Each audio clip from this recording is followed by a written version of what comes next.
Et maintenant avec Céline Guivarch, bonjour. Vous êtes directrice de recherche sur le changement climatique à l'École des Ponts. Merci d'être avec nous. C'est bientôt que le GIEC, le groupe d'experts pour le climat, va rendre son 6e rapport. Et c'est vous qui l'avez rédigé avec Christophe Cassou. Les signes de la Terre, on vient de l'entendre, sont en train de s'affaiblir. Est-ce que la Terre est en train de mourir ?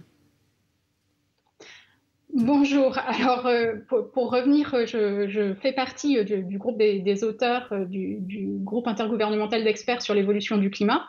On est 750 scientifiques à être mobilisés pour écrire les 3 volets du rapport du GIEC. Le premier volet, celui qui va sortir le 9 août, c'est celui qui est sur les connaissances de la mécanique, des mécanismes physiques du changement climatique. Le deuxième volet, celui sur les conséquences pour les écosystèmes, les ressources en eau et les sociétés humaines, et sur les solutions d'adaptation à un climat qui change. Et puis le troisième volet, celui sur lequel moi je suis impliquée, qui sortira en mars prochain, sur les solutions d'atténuation, c'est-à-dire de réduction des émissions de gaz à effet de serre pour limiter l'ampleur du phénomène.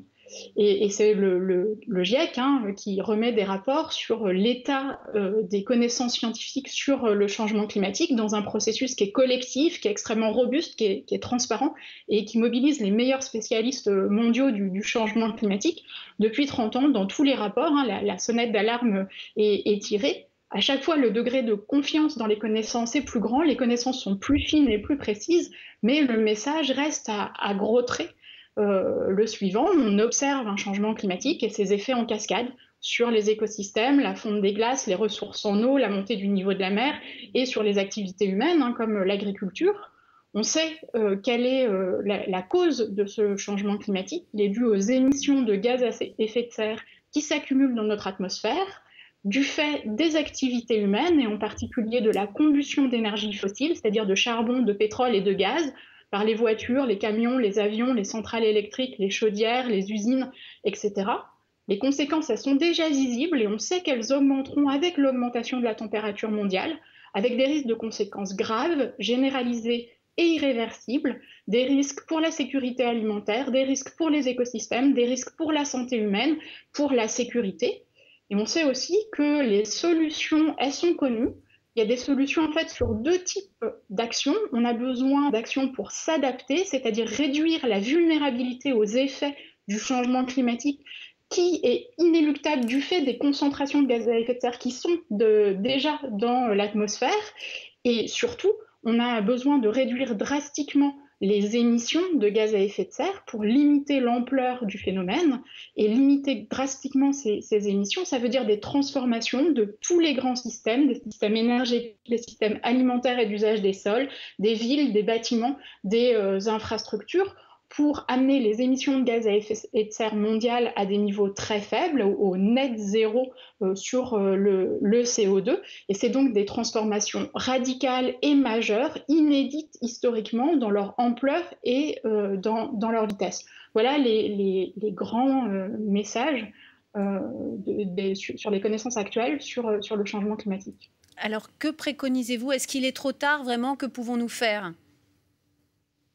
Alors, il n'est jamais trop tard pour agir. Chaque émission de gaz à effet de serre qui est évitée, c'est des impacts, des effets du changement climatique qui sont évités, c'est des risques qui sont limités. Donc, je vous parlais de risques sur la santé humaine, par exemple les risques dus aux événements météorologiques extrêmes, les vagues de chaleur, comme on a pu voir très récemment au Canada et dans l'Ouest américain, les risques sur l'ensemble des effets sur l'agriculture qui va jusqu'à poser des risques pour la sécurité alimentaire mondiale. Donc ce qu'on sait, c'est que toute émission de gaz à effet de serre qu'on réussit à éviter, ça veut dire limiter ces risques-là. Et donc ça vaut le coup d'agir pour limiter les risques.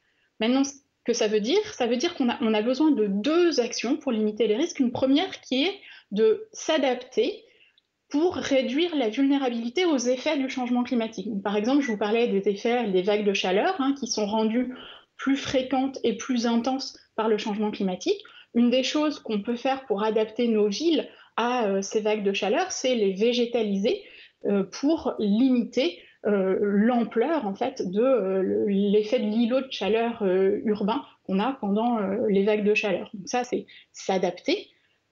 Et puis le deuxième type d'action, c'est réduire les émissions de gaz à effet de serre qui sont dues aux activités humaines, la combustion d'énergie fossile, comme je le disais, et puis la déforestation, et puis certaines activités industrielles comme la production de ciment. Donc ça veut dire qu'il va falloir aller regarder dans tous les secteurs d'activité pour mobiliser les différents leviers de réduction des émissions de gaz à effet de serre. Donc concrètement, si on regarde les bâtiments, par exemple, ça veut dire qu'il faut investir pour avoir des bâtiments qui sont isolés, pour pouvoir avoir des bâtiments dans lesquels il fait bon vivre, sans avoir besoin d'utiliser énormément d'énergie.